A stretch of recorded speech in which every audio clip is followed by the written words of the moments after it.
rebel to the front. Aye, sir. Scream at me. Aye, sir. Take your face off, Alina. Aye, sir. Sit up straight and look at me. My name is Staff Sergeant Linares, and I'm your senior drill instructor. I'm assisted in my duties by drill instructor Staff Sergeant Mormon and drill instructor Sergeant Sanabria. Our mission is to train each of you to become a United States Marine. A Marine is characterized... You know, it gives the guidance counselors and coaches and teachers a first-hand perspective of how their students and their sons and daughters get transformed from civilians into Marines. It really shows them all the trials and obstacles and everything they have to go through in order to earn that title of Marine. After some of you have given up on yourselves. Starting now, you will treat me and all other Marines with the highest of respect, for we have earned our place as Marines and will accept nothing less than that from you. We will treat you as we do our fellow Marines, with firmness, fairness, dignity, and compassion.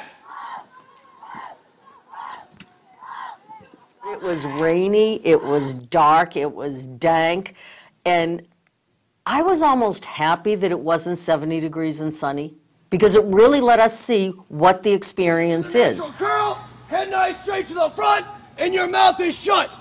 I'll say it again, your mouth is shut.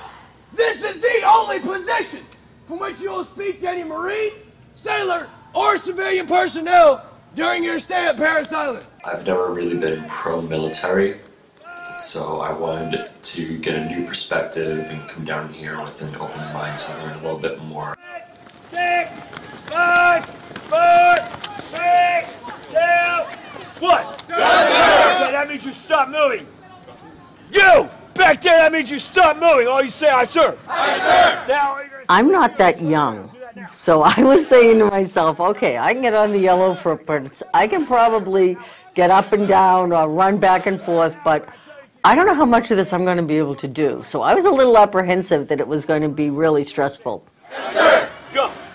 10, 9, 8, 7, 6, 5, 4, 3.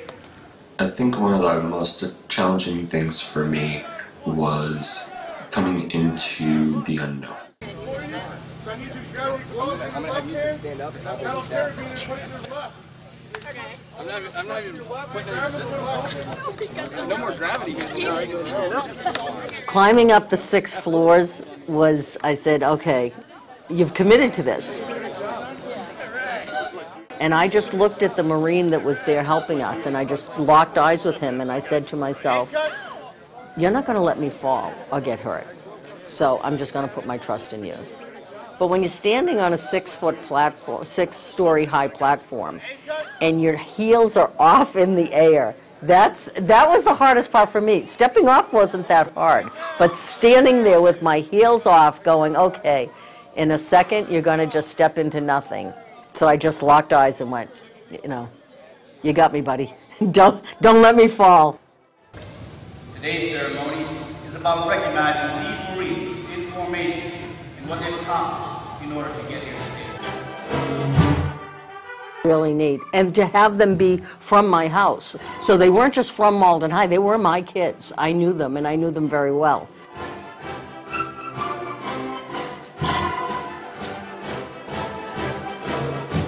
It was funny. I can still see their faces. They were just so shocked, like, what are you doing here? And they were crying. And that was really neat. It was just perfect. I was so pleased. You really need to talk to your recruiter. There's some wonderful benefits about going into the military and into the Marines especially. But you need to know yourself. You can't go there and find yourself there. You need to know yourself before you get there. You know, the guidance counselors and the coaches and the teachers, you know, they're the individuals in their communities that are, you know, definitely guiding those students. To have them be able to understand what the Marine Corps is all about, what we stand for, and what we can do for their students is huge. Go